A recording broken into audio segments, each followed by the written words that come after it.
오늘 하나님의 말씀은 누가복음 2장 7절의 말씀입니다.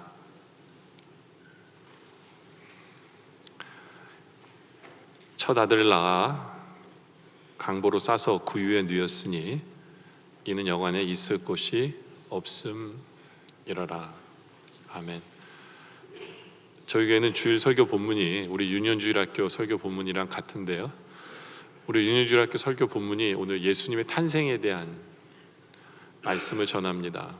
그래서 성탄절은 아니지만 우리 주님 나신 것에 대한 말씀을 여러분들과 나누려고 합니다.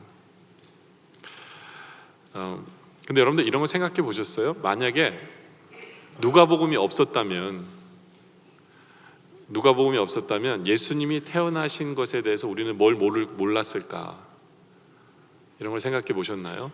만약에 마가, 마태, 요한복음만 있었다면, 누가복음이 없었다면 우리는 예수님이 어떻게 태어나신 걸 몰랐을까요? 재미있는 건요, 예수님이 태어나신 이야기는 마태복음과 누가복음에 써 있습니다. 그런데 이 두 가지 책이 달라요. 내용이 뭐가 다르냐면 예수님을 찾아간 사람이 달라요.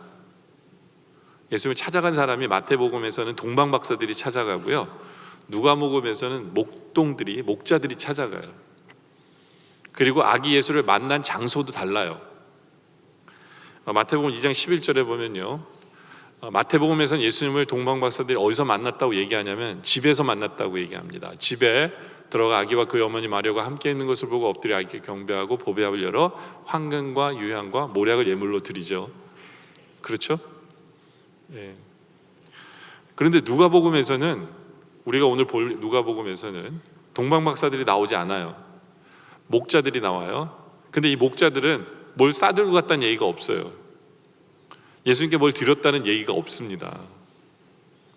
예. 거기다가 마태복음에는 예수님이 말 구유에 누였다, 거기서 태어나셨다는 얘기가 없어요. 마태복음에서는. 누가복음을 읽기 때문에 우리는 알아요. 예수님이 외양간에서 태어나셨고 말 구유 위에 누우셨구나, 태어나셔서. 누가복음 때문에 아는 거예요. 누가복음 때문에. 그러니까 여러분들은 그냥 전체 스토리만 알고 계시지만 이게 어디 써 있는지는 별로 생각을 안 하셨을지 모르지만 우리가 생각해 봐야 돼요. 왜냐하면 왜 똑같은 사실을 가지고 마태복음은 일부러 그 얘기를 안 했을까? 일부러 구유 위에 계신 예수님에 대한 얘기를 안 했고, 일부러 목자가 찾아왔다는 얘기가 없어요. 그리고 일부러 집이라는 표현을 쓴 거예요. 그리고 일부러 동방박사들이 가지고 온 예물에 대해서 일부러 얘기한 거예요. 그리고 누가복음엔 일부러 그 얘기 안 쓴 거예요. 물론 동방박사들이 늦게 와서 이제 집에 들렸는데, 일부러 누가는 가난한 목자들이 찾아왔다고 얘기한 거고요, 일부러 누가는 예수님이 아무 선물을 안 받으셨다, 목자들에게 아무것도 안 받으셨다, 일부러 누가는 예수님이 어린 양 우리에서 태어나셨고 구유 위에 누우셨다, 누가는 일부러 그 얘기를 쓰고 싶었던 거예요. 도대체 마태의 의도는 뭐였고 누가의 의도는 뭐였을까? 우리가 이것을 좀 생각해 보면 오늘 누가복음을 우리가 풀어가는데 이해가 됩니다. 그러니까 누가와 마태의 의도가 달라요. 마태복음을 쓴 마태의 의도는 뭐였냐면 예수님이 이 땅에 왕으로 오셨다라는 것을 우리에게 분명하게 각인시키고 싶었어요. 왕으로. 그러니까 왕으로 오셨으니까 족보가 필요하죠. 그래서 마태복음 1장에 족보가 먼저 나오는 거예요. 왜냐하면 그분은 왕의 족보 속에서 태어나셨다. 그러니까 왕이니까 누가 필요해요? 경배하러 온, 예물을 들고 예배하러 온 사람들이 필요한 거예요. 만왕의 왕이시니까. 그렇죠? 왕이시기 때문에 그렇게 가난한 쪽을 얘기를 할 필요가 없었어요. 왕을 부각시키려다 보니까 말구유에서 태어나시고 이런 얘기를 그냥 우리에게 예수님 왕이야, 이거를 각인시켜주고 싶은 거예요, 우리 읽는 우리들에게. 그러다 보니까 안 쓴 거예요. 근데 누가의 의도는 완전히 다릅니다. 누가의 의도는 완전히 달라요. 그래서 우리는 누가의 의도를 통해서 예수님의 출생 이야기를 한번 풀어가려고 합니다. 왜 누가는 그렇게 썼는지. 그래서 오늘 설교 제목이 누가복음에 나타난 예수님의 출생 이야기예요. 누가복음에 나타난 예수님의 출생 이야기예요. 첫째로 왜 누가는 그렇게 가난에 대해서 그렇게 얘기를 많이 했는지. 세상적으로 보면요 정말 지질이 궁상이에요. 그렇지 않아요? 왜 하필이면 태어난 아기를 구유에도 올려놔요? 그런 엄마가 있을까? 하여튼 정말 처절한 장면이잖아요. 왜 그랬을까? 첫째로 가난한 자들의 친구로 오심을 강조하기 위해서요. 가난한 자들의 친구로 오신 우리 주님이심을 강조하기 위해서.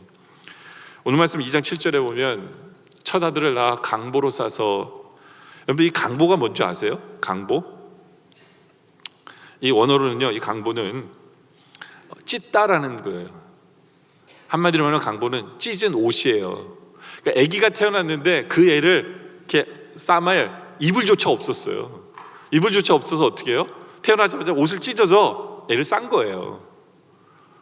참 처절하죠, 그렇죠? 강보가 그거예요. 강보가. 그리고 구유에 넣었는데 이건 이제 짐승의 먹이통이죠, 그렇죠? 먹이통 안에다 넣어놓은 거예요. 먹이통 안에. 하나님의 독생자이신 예수님은 영광스러운 하늘 보좌에서 이 땅에 오셨는데 그렇게 처참한 곳에서, 처참한 그런 강보에 쌓여서 초라한 자리에 누워 계셨어요. 왜요? 우리 주님은 바로 낮고 천한 자의 친구가 되시기 위해서 오신 것임을 우리에게 알리기 위해서예요. 이 세상에 가장 소외된 사람들, 가난한 사람들, 그 사람들에게 친구가 되어지기 위해서 이 땅에 오신 우리 주님. 우리는 그 주님을 우리는 생각해 봐야 돼요.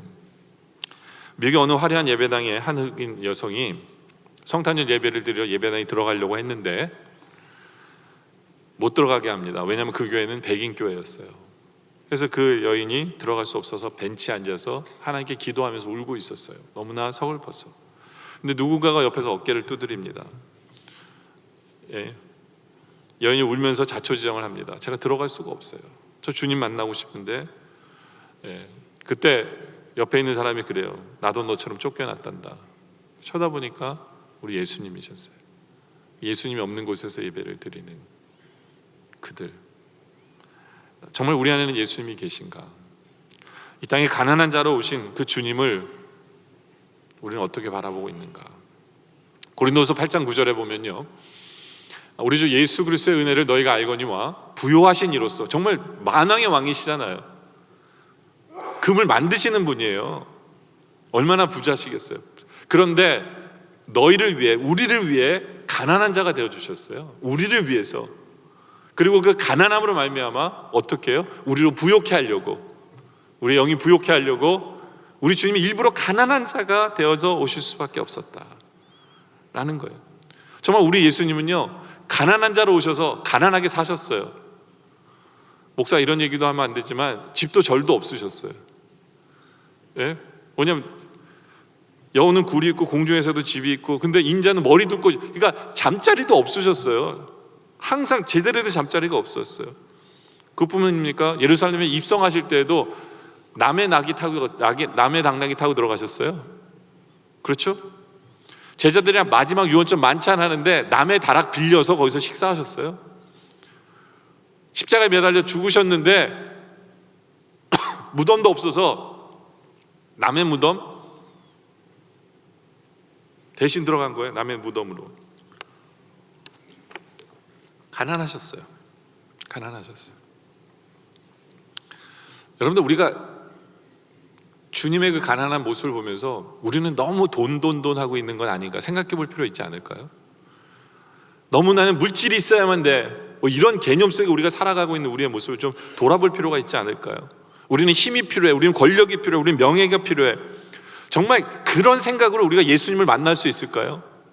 구유에 오신 그 우리 주님을 우리가 진짜로 만날 수 있을까요? 우리 사람들은요, 올려다보긴 쉬워도 내려다보기는 어렵대요. 그렇게 써 있어요. 전 항상 내려다보니까 잘 모르는데 그렇게 써 있더라고요. 그렇게 써 있더라고요. 왜 이 사람들이 그렇게 얘기하냐면, 사진을 찍을 때 가장 자연스러운 이 구도가 약간 15도가 올라갔을 때 제일 이렇게 자연스러운 표정이래요. 모습이래요. 이게 무슨 말이냐면 반대로 15도 내려서 이렇게 바라보는 그게 제일 어색한 표다는 얘기예요. 그 사람은 위로 올려다볼 때가 가장 편안한 자세다, 가장 자연스럽다라는 얘기예요. 이게 무슨 얘기예요? 사람은 낮은 자리에서 위를 바라보는 것이 정상이고 그럴 때 이해가 된다는 거예요. 여러분들 우리 뭐 대통령 이야기하면서 그런 이야기 하잖아요. 대통령이 시장 갔는데 무슨 요리하는 일반적인 야채를 보면서 그게 뭔지 몰랐다는 거예요. 뭔지 몰랐다. 그러니까 그런 사람이 어떻게 서민의 마음을 이해하겠느냐. 그런 것들이 맞는 얘기거든요. 2차 세계대전 중에 프랑스의 영웅 중에 한 사람인데요, 가난한 사람들을 위해서 산 사람이에요. 신부인데 이 아베 피에르 신부라는 사람인데, 이분이 그 책 이웃의 가난은 나의 수치다라는 책에서 이런 얘기를 합니다. 모든 것을 다 가진 사람이 이웃을, 가난한 사람을 사랑한다는 것은 불가능하다라고 이 사람이 얘기해요.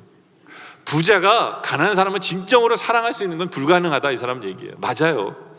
아무리 정치인들이 시민들을 위하는 삶을 살겠습니다 할지 모르지만 서민들의 고통과 아픔을 진정으로 이해할 수가 없어요.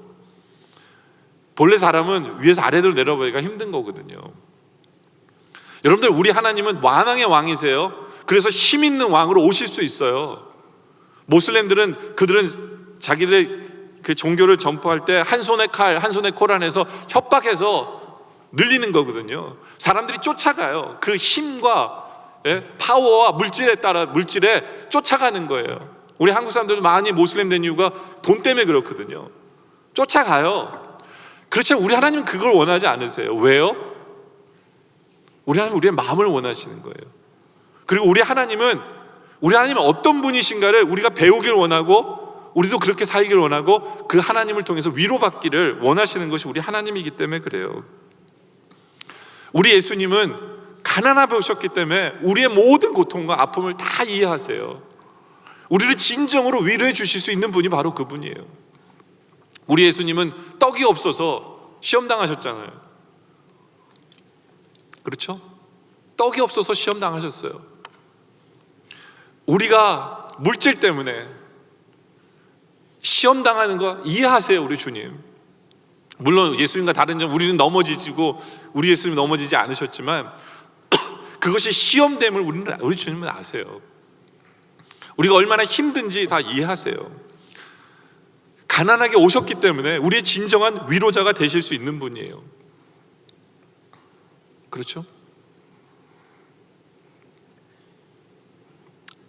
오늘 본문 그 누가복음 2장 11절에 보면요,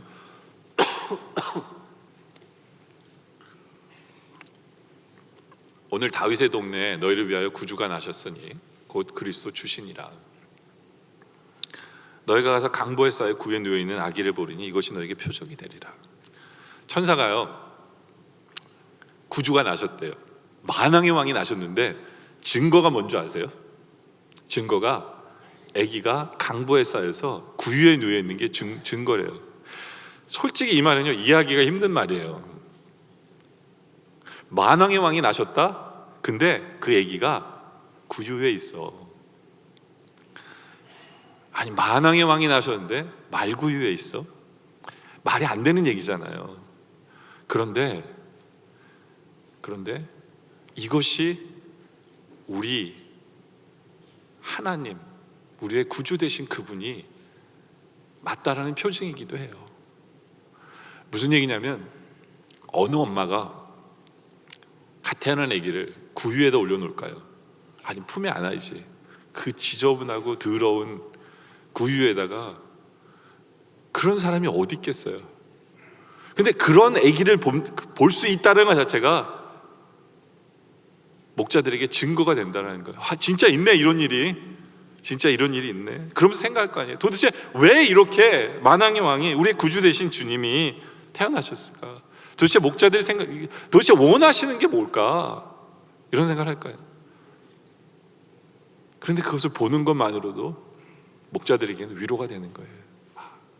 왜냐하면 그들은 너무너무 비참한 삶을 살고 있는 목자들이기 때문에 하나님이 우리를 아시겠구나, 우리를 아시는, 우리를 부르셨구나, 우리 같은 사람을 그래서 부르셨구나. 사도 바울은 우리 예수님에 대해서 이런 표현을 씁니다. 그러면서 우리에게 이렇게 얘기해요. 이렇게 되라고. 빌립보서 2장 5절에 보니까 너희 안에 이 마음을 품으라. 곧 그리스도 예수의 마음이니. 다시 말해서 제발 예수님을 닮아가. 예수님을 우리는 닮아야 돼. 뭐에 대해서 닮아야 되느냐? 2장 6절이 그거예요. 그는 근본 하나님의 본체시나 하나님과 동등됨을 취할 것을 여기지 아니하시고, 왜냐하면 그분이 하나님이신데 그 자리를 내려놓고 어떻게 하셨다고요? 2장 7절 오히려 자기를 비워 종의 형체를 가지서 종으로 오셨어요. 종으로. 그래서 사람처럼 되셨는데 그냥 사람도 아니고 2장 8절에 사람의 모양으로 나타나셨는데 자기를 낮추셔서 죽기까지 복종하시면서 그 십자가에 죽으셨어요. 십자가에 죽으심까지 낮아지셨어요. 왜요? 우리를 위해서, 우리의 위로자가 되기 위해서, 우리의 친구가 되어주기 위해서, 우리의 힘이 되어주기 위해서. 그래서 우리가 힘들고 어려울 때 주님 힘들어요, 어려워요, 주님이 내가 다 알아, 얼마나 힘든지 우리의 위로자가 되실 수 있도록 하시기 위해서. 그러면서 사도 바울은 이제 우리에게 얘기해요. 그분을 본받으라고. 그분을 본받으라고. 우리가 낮은 자리에 서서 십자가지를 지는 그 자리에 서서 이제는 우리의 이웃을 섬기기 위해서, 우리가 다른 사람에게 위로가 되기 위해서 낮은 자리에 처할 수 있는 그러한 사람, 그런 사람이 되라고 누가는 우리에게 가난한 예수님의 모습을 우리에게 보여주고 계신 것을 기억하시길 바랍니다. 그런데 우리 주님은 왜 가난한 자가 되길 원하실까요? 둘째로는 가난한 자에게 복을 주시는 주님이시기 때문에 그래요. 가난한 자에게 주시는 복이 있어요. 이 시기에 목자들의 신분은요, 너무 정말 가장 밑에 천민이에요. 가장 밑에. 왜냐하면 그 당시에는 농경 문화가 이제는 주도합니다. 그러니까 시대를 앞서가는 사람들은 뭐 하는 사람이냐면 농사를 짓는 사람이야, 이런 표현이 있는 거예요. 그 시대에 뒤떨어진 사람들은 바로 그 옛날 일, 저런 일 하는 사람들, 이렇게 되는 거예요. 그래서 목자들은 극빈자들에게 속했고요, 최하층민에 속한 사람들이에요. 그러다 보니까 이 사람들은 법정에 가서도 증인이 될 수 없어요. 그만큼 인정해 주지 않았어요. 그런 별 볼 일 없는 사람들에게, 별 볼 일 없는 사람들에게, 그리고 자기 스스로도 자기에 대해서 인정하지 않는 사람들, 그냥 이게 팔자러니 하고 살아가고 있는 사람들, 그들에게 놀라운 소식이 전해집니다. 그게 뭐냐? 구주가 났다는 거예요. 그리고 증거가 보여줍니다. 12절에 보면 너희가 가서 강보에서의 구에 누워 있는 아기를 보리니 이것이 너에게 표적이 되리라. 그러면서 13절에 호련히 수많은 천군이 그 천사들과 함께 하나님을 찬송하여 이르되 지극히 높은 곳은 하나님께 영광이요 땅에서는 하나님이 기뻐하신 사람들 중에 평화로다라는 말씀을 전합니다. 솔직히 목자들이 이해가 됐을까요? 머리로는 이게 이해가 안 되는 말이에요. 찢어진 옷에 쌓여 있고 구유에 안긴 애가 있는데 그게 하나님께 영광이래요. 이들은 생각하기를 하나님께 영광 돌리려면 잘 살고 좀 잘 나가는, 이것이 영광이라고 생각하면서 사는 사람들인데 그게 하나님의 영광을 본대요. 그게 영광이래요. 그거조차도 이해가 안 돼요. 근데 이들이 또 이해가 안 되는 게 뭐냐면 땅에서는 하나님이 기뻐하시는 사람들 중에, 다시 말해서 목자들에게 얘기한 거예요. 너희들이 하나님이 기뻐하시는 사람들이야, 얘기를 하는 거예요. 우리가 하나님 기뻐하시는 사람들이야? 그러면서 뭐라 하냐면 평화를 줄게. 평화를 주시기 위해서 오셨어. 평화? 하나도 make sense 하지 않아요. 그 말을 이들은 듣습니다. 근데 확실한 것은 여러분들, 이 땅에 주님이 오시는 것은 우리에게 수많은 복을 주시기 위해서요. 복을 주기. 그래서 마치 종합 선물 세트 같아요. 여러분들 요즘은 흔하지 않지만 저도 어릴 때 제일 좋아하는 것 중에 하나가 뭐냐면 종합 선물 세트를 제일 좋아했어요. 저는 한 가지 먹는 걸 질려서 잘 안 먹는데요, 그거는 그 안에 여러 가지가 들어있어요. 과자, 사탕, 양갱, 캐러멜, 초콜릿, 그리고 껌, 골라 먹을 수 있는 재미가 있어요. 그래서 항상 뭐 먹을까, 예수님이 우리에게 주시는 복이 그래요. 정말 많아요. 정말 많아요. 근데 오늘 예수님이 이 목자들에게 주신 복은 두 가지로 우리가 볼 수 있는데요. 가난하고 인정받지 못한 그들에게 주시는 주님께서 지금도 우리에게 주시는 그 복. 첫째는 평화를 주시는 주님이에요. 평화를 주시는 주님. 여러분들, 모든 사람은 평화를 열망합니다. 그렇죠? 개인도 그렇고 가정도 그렇고 우리나라도 그래요. 이 핵 문제 때문에 그냥 나라가 계속 들썩이잖아요. 그러면서 원하는 게 뭐예요? 국민들이 원하는 건 평화예요. 평화. 근데 평화는 원하는데 평화를 위해서 뭘 해야 된다고 생각하는 거예요? 안보가 중요하다고 생각하죠. 평화를 얘기하면서 우리는 계속 뭐예요? 계속해서 무기들 들여오는 거예요. 그게 세상 사람들이 말하는 평화의 개념이에요. 그게 이제 팍스라는 단어를 쓰거든요. 라틴어로 평화라는 단어인데 이게 세상의 방법으로 평화를 얻으려는 거예요. 그게 로마로부터 이제 시작된 단어예요. 팍스 로마라고 그래서. 로마가 어떻게 세상을 평화를 유지합니까? 로마의 힘으로. 근데 엄밀히 말하면 로마는 그 힘으로 이제는 전쟁을 없게 만들었을지 모르지만 그 밑에 있는 그 안에 있는 백성들은 다 두려움 속에, 근심 속에, 걱정 속에 살아요. 진정한 평화는 없어요. 그게 세상이 주는 평화예요. 참 이 많은 사람들이 요즘의 평화를 이렇게 표현합니다. 핵무기가 주는 평화다라고 얘기해요. 핵무기가 주는 평화다. 미국 뉴멕시코주에 가면 거기서 이제 최초의 일본에 투하한 원자탄을 그곳에서 만들었거든요. 근데 그곳에 이렇게 써 있어요. 뭐라고 써 있냐면, 만일 평화가 강대국 간의 전면전이 없는 상태를 말하는 것이라면 1945년부터 세계에는 평화가 있었다. 그러나 그 평화는 원자탄이 주는 평화다. 그러니까 이 평화는요, 불안정한 거예요. 항상 불안해요. 그러다 보니까 우리 개인도 마찬가지예요. 내가 걱정 없으려면 돈이 필요해. 내가 걱정 없으려면 힘이 필요해. 왜요? 그 평화를 위해서 우리가 가지려고 하는 욕구예요. 근데 가져봐요.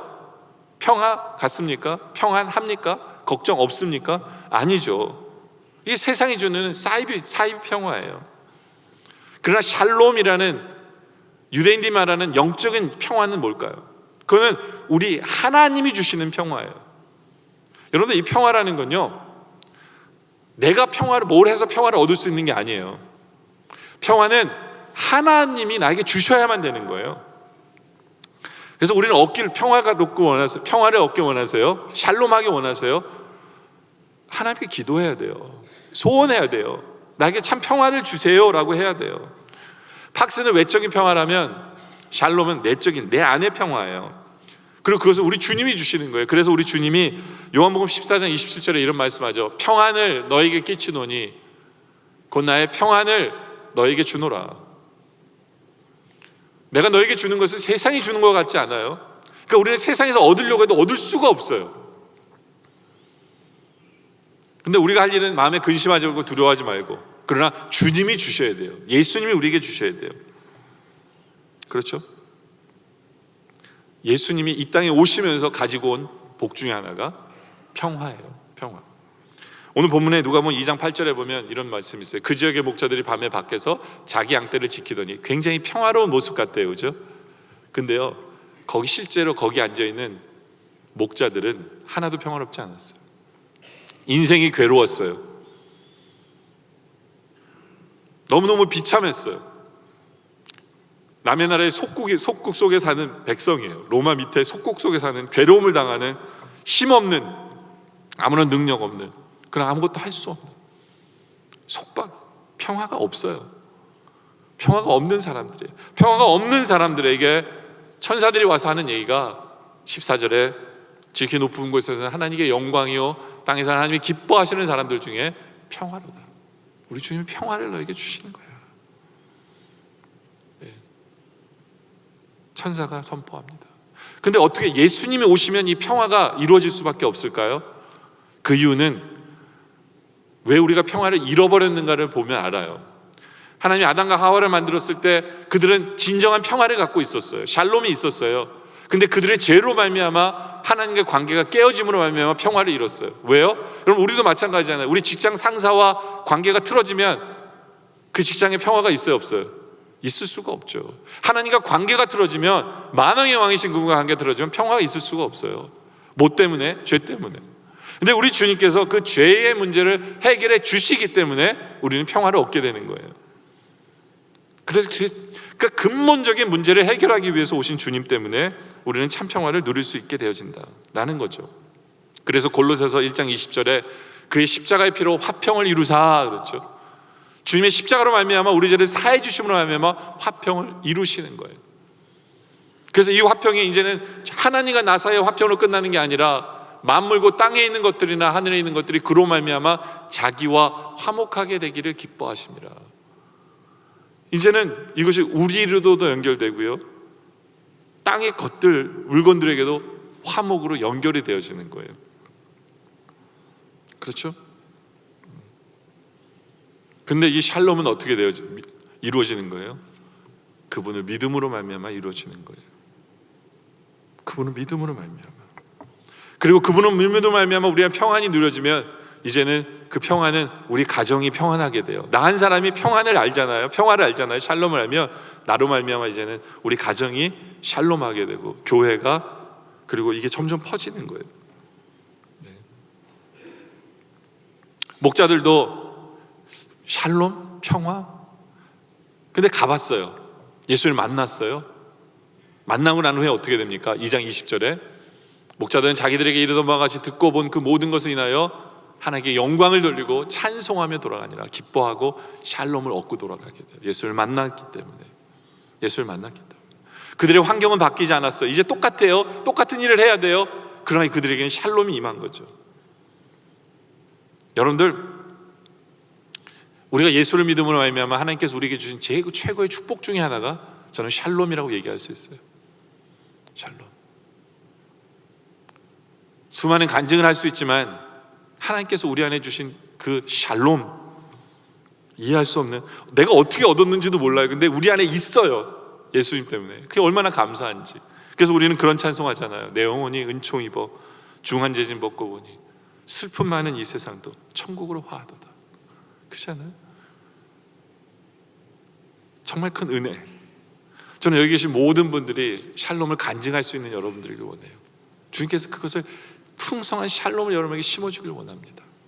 두 번째는 기쁨을 주시는 주님이에요. 기쁨을 주시는. 여러분들, 우리가 세상을 살면서 느끼는 기쁨들도 많아요. 그렇죠? 근데 내가 느끼는 그 기쁨을 한번 생각해 보세요. 그 기쁨은 좀 문제 있는 기쁨들이 많아요. 왜냐하면 우리가 느끼는 기쁨은 왜 문제냐면, 첫째는 시간적으로 제한되어 있어요. 이때는 되게 기뻤는데 몇 년 지나니까 더 이상 안 기뻐요. 예를 들어 볼까요? 여러분들 운전면허 처음 땄을 때 기뻤어요? 안 기뻤어요? 고생문이 훤했습니까? 기뻤어요. 근데 지금도 기쁘세요? 운전대 잡으면서 하나님 저에게 운전면허 주신 주님의 은혜를 감사합니다 이러고 사세요? 기쁨은 잠시예요. 기쁨은 진짜 잠시예요. 그게 세상이 주는 기쁨이에요. 또 세상이 주는 기쁨의 두 번째 특징이 뭐냐면, 기쁨이라고 생각했는데 나중에 그 일 때문에 별로 안 좋은 일이 있어요. 슬픔을 동반해요. 세상이 주는. 보세요. 내가 라또가 됐어요. 정말 기뻤겠죠? 근데 라또 된 사람들 대부분은 지금 얼마나 가난하고 빚쟁이가 돼 있고 가정이 풍지박산 난지 몰라요. 왜요? 그 기쁨 때문에 그런 거예요. 이것이 세상이 주는 기쁨이에요. 그러니까 성견지명 있는 사람은 기쁨이 딱 발생하면 이거 슬퍼해야 돼, 기뻐해야 돼, 이런 고민할 거예요. 세상이 주는 기쁨이기 때문에. 또 세 번째로 세상이 주는 기쁨의 문제는 뭐냐면, 항상 다른 사람 눈물 위에 서는 기쁨이에요. 여러분들 우리나라가 축구를 했는데 기쁘세요? 그럼 우리나라가 이겼기 때문에 슬퍼하는 그 나라 사람도 볼 수 있어야 돼요. 그게 세상이 주는 기쁨이에요. 우리 아들이 공부를 잘해가지고 1등을 해서 기쁘세요? 걔가 1등하는 바람에 등수 하나 밀려난 다른 애들이 슬퍼하는 거 생각해야 돼요. 그게 세상이 주는 슬픔이에요. 그러나 우리 주님이 주시는 기쁨은 완전히 달라요. 시간 제한이 없어요. 예를 들면 우리 주님이 주시는 구원의 기쁨, 구원의 집에서 기뻐요. 근데 이 구원의 기쁨은 영원까지 가요. 죽음을 통과해요. 왜요? 죽어서 천국에 살아가는 영원까지 가는 기쁨이잖아요. 그렇지 않아요? 시간에 제한이 없어요. 하나님이 주시는 기쁨은. 또 하나님이 주시는 기쁨은요, 예? 그 기쁨 때문에 나중에 슬픔이 없어요. 그러니까 무슨 얘기냐면 좋았는데 이것 때문에 슬퍼지는 일이 없어지는 거예요. 그게 달라요. 주님이 우리에게 주신 그 기쁨은 예? 오히려 슬픔 속에서도 기뻐할 수 있게 하는 힘이 있어요. 그래서 항상 기뻐하라는 얘기가 그래서 하는 거잖아요. 그게 주님이 주시는 기쁨이에요. 상황에 상관이 없어요. 상황을 초월해서 우리는 슬픔마저도 기쁘게 바꾸는 거죠. 그래서 우리 믿음의 선진들은 매를 맞으면서도, 채찍에 맞으면서도, 감옥에 갇히면서도 기뻐한다는 얘기 하잖아요. 감옥 속에 있으면서 항상 기뻐하라는 얘기를 하는 거예요. 왜냐하면 상황을 뛰어넘는 기쁨을 우리에게 주시기 때문에. 그리고 세 번째로 기쁨은요, 남의 눈물 위에 서는 기쁨이 아니에요. 하나님께서 우리에게 주시는 기쁨은 오히려 전염성이 있어서 내가 받은 기쁨을 남들도 같이 기뻐할 수 있게 해주는 능력이 있어요. 여러분들, 이 기쁨의 전염성이 대단해요. 내가 이렇게 기뻐하고 있으면 옆에서 그래요. 도대체 뭐가 그렇게 기뻐? 도대체 뭐가 그렇게 좋아? 처음에는 짜증나, 너 같은 사람 때문에. 근데요, 한 3번 묻잖아요. 그럼 이 사람도 웃고 있어요. 이 사람도 기뻐하게 돼요. 이게 기쁨이 하나님께 주시는 기쁨이에요. 남을 누르고 일어서는 기쁨이 아니에요.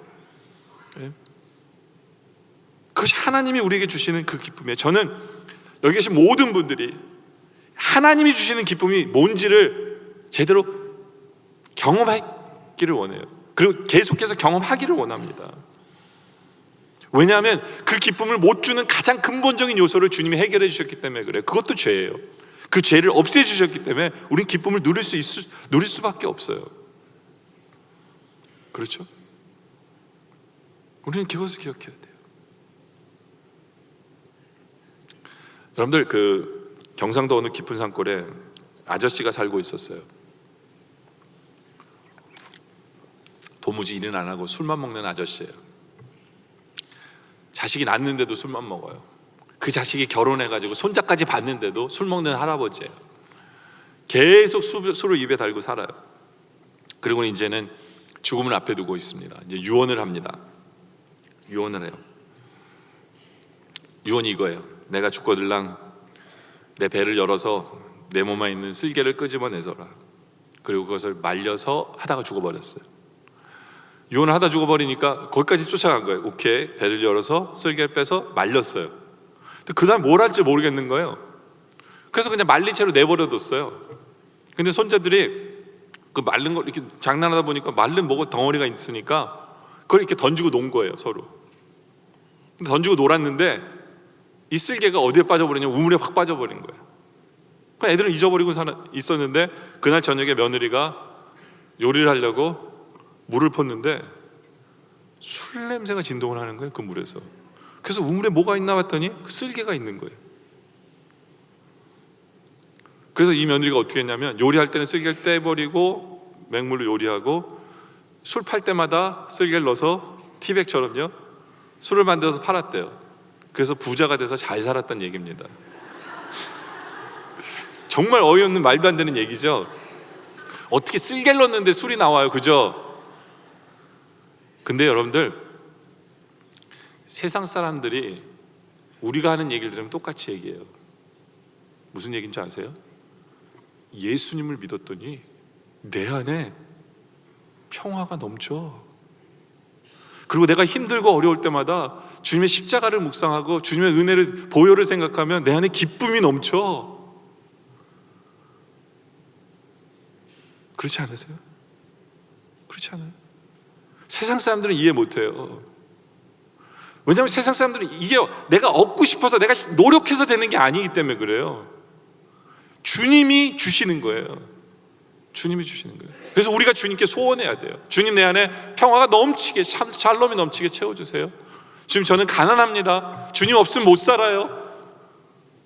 주님, 나에게 세상이 이해할 수 없는 기쁨 나에게 주세요.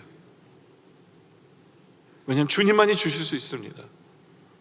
바로 그런 소원을 통해서 주님께서 여러분 안에 넘치는 평화와 기쁨이 있기를 원합니다. 세 번째로는 누가는 예수님의 칠생 이야기를 하면서 이제는 우리에게 바로 예수님이 우리의 주인 되심을 얘기합니다. 주인 되심을. 앞부분에는 예수님이 얼마나 가난한 인간으로 우리를 위해서 오셨는지를 설명해요. 근데 그걸로 끝나면 안 되잖아요. 그렇죠? 이제는 그분이 누구인가를 제대로 알았는데 그런데도 가난하게 오셨다는 걸 얘기를 해야 되기 때문에 우리 예수님이 얼마나 기가 막힌 위대하신 분인가를 천사들이 그분에 대해서 찬양함을 통해서 먼저 설명을 해요. 13절에 호련히 수많은 천군이 그 천사들과 함께 하나님을 찬송하여 이르되 지극히 높으신 것 하나님께 영광이고 땅에서 기뻐하시는 사람들 중에 평화롭다. 왜요? 그분의 이 땅에 오심이 찬양받으시기 합당하신 분이라는 이야기를 하는 거예요. 그리고 그분이 누구인가를 2장 11절에 얘기하죠. 오늘 다윗의 동네에 너희를 위하여 구주가 나셨으니, 구주라는 것은 구원자이시면서 주인 되신 분이에요. 그러면서 곧 그리스도 주신이라, 주인이란 얘기죠. 그분이 우리의 주인 되시는 분이야. 그렇게 가난하고 정말 힘없는 것처럼 보이지만 그분이 우리의 주인이셔. 우리를 위해 오신 주인이셔. 여러분들 정말 충성된 종은요, 제일 신경 쓰는 게 뭘까요? 주인이 원하는 바를 이루고 싶어 하는 것이 충성된 종이에요. 그죠? 누가도 우리에게 그 얘기를 하는 거예요. 그분이 우리에게 주인이시기 때문에 그분이 원하는 바가 뭔지를 알아서 살아야 된다는 거예요. 왜 가난한 자가 가난한 자로 오셨는지 생각해 보라는 거예요. 그러면서 목자들에게도 요구를 하죠. 목자들에게 요구한 게 뭐예요? 그분이 주인이시니까 너희는 가서 내가 한 말들을 전해라 라는 사명을 띈 거예요. 전해라. 근데 여러분들 뭐 가서 전하면 되지라고 심플하게 생각할지 모르죠. 실제로 목자들은 전하는 게 쉬운 일이 아니었어요. 왜냐하면 목자들은 천대받는 사람들이에요. 그들은 법정에 가서도 증인이 될 수 없어요. 그들의 말을 믿어주지 않아요. 그들의 말을 믿어주지 않아요. 이 사람들은 이 마을 저 마을 다니면서 이렇게 잔디 뜯어먹는 양떼들 데리고 다니기 때문에 욕먹는 사람들이에요. 그 사람들이 오면 우리 마을에서 뭐 훔쳐갈까? 이런 생각하게 만드는 사람들이에요. 믿질 않아요. 근데 내가 이 말 들었어 가서 전하면 무슨 생각할까요? 안 믿어줄걸? 이렇게 생각할 수밖에 없는 거예요. 가서 전하는 게 심플하잖아요. 그리고 가서 전하려면 지금 양떼 지키고 있었는데 양들 어떡하고요? 그렇지 않아요? 이 양들을 어디다 두고 자기의 생활이 걸린 문제예요. 그런데 우리 주님이 주인이시기 때문에 그들에게 순종을 요구하시는 거예요. 가서 전하라는 거죠. 가서 전하라. 여러분들 이 믿음이라는 게 뭐냐면 비록 나는 보잘것없는 사람일지라도 그리고 내 형편이나 이런 거 모든 것이 안 될지라도 주님이 나에게 원하시면 나의 주인 되신 그분이 원하시면 순종하는 것. 그것이 우리 할 일이에요. 정말 우리는 할 일도 많아요. 우리도 그렇죠.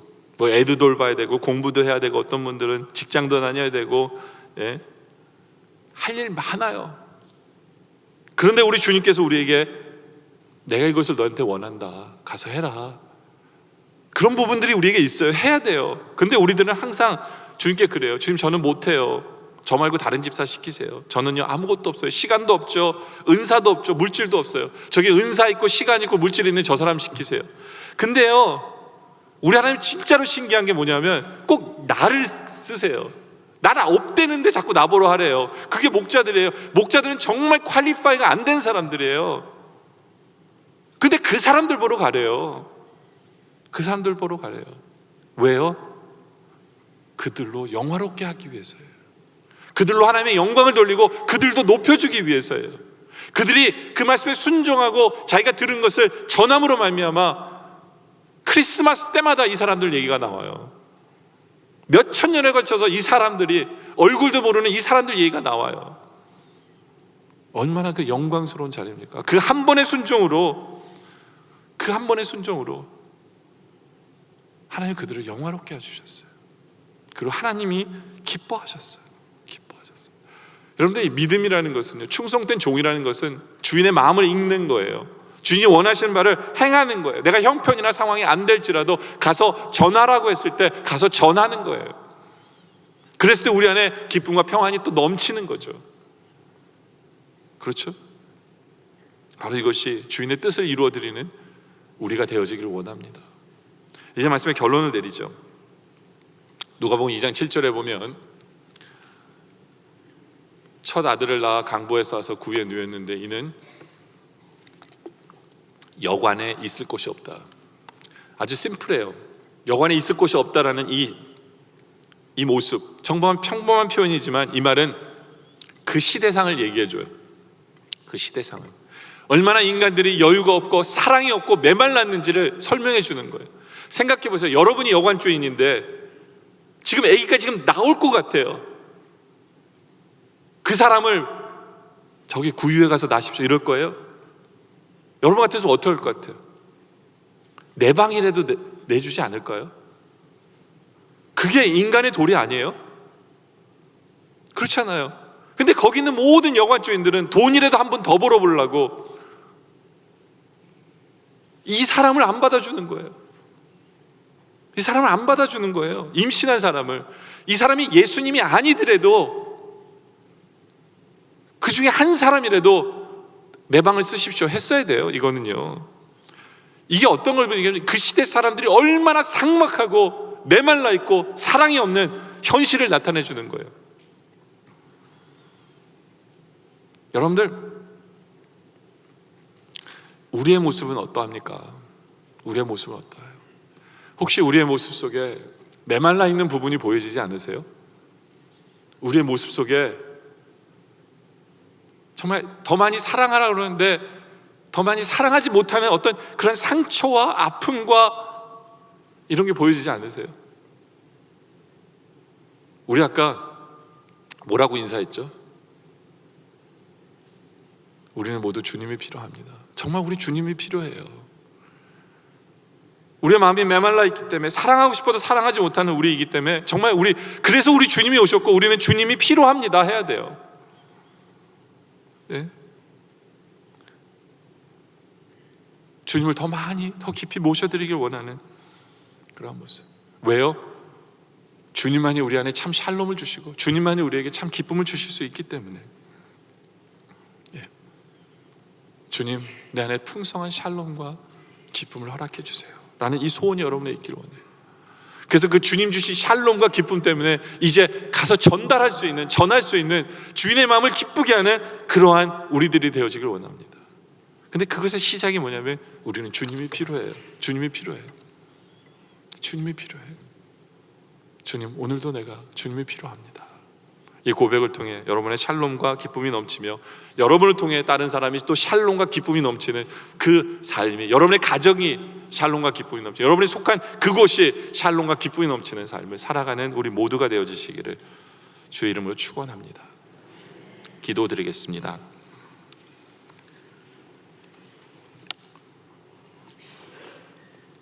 아버지 하나님,